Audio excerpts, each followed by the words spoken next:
మనుష్య రూపమున జన్మించిన ప్రతివారు మరణించిన పిమ్మట తమ పాపకర్మలను అనుభవించి మరు జన్మెత్తవలెను.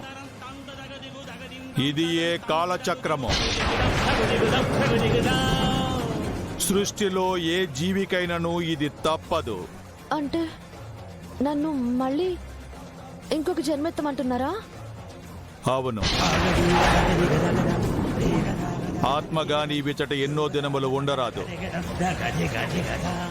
మరణించిన నీకు పిండ ప్రదానము అస్థికల నిమజ్జనము జరిగిన పిమ్మట నీ ఈ బంధముల నుండి నీవు విముక్తిరాలువై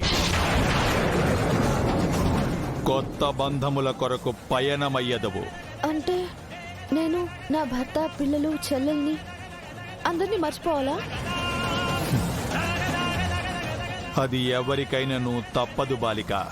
లేదు గుప్తా గారు, నాకు నా కుటుంబం కావాలి. నేను నా వాళ్ళతోనే ఉండాలి. అది అసాధ్యము బాలిక. నీ ఈ జన్మ ముగిసినది. మరు జన్మ ఎత్తవలే.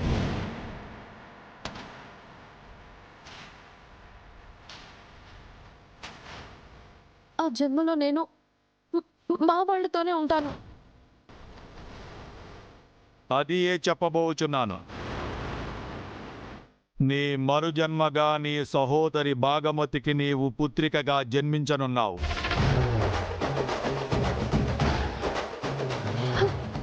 నిజమా గుప్తా గారు? ముమ్మాటికి మేము పలుకున్నది సత్యము బాలిక.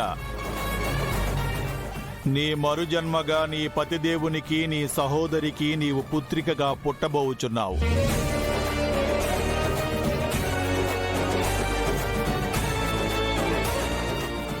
అందులకే నీ ఉత్తర క్రియలన్నీయు గావించుకుని మా వెంట మా లోకమునకు రమ్మనుచున్నాను.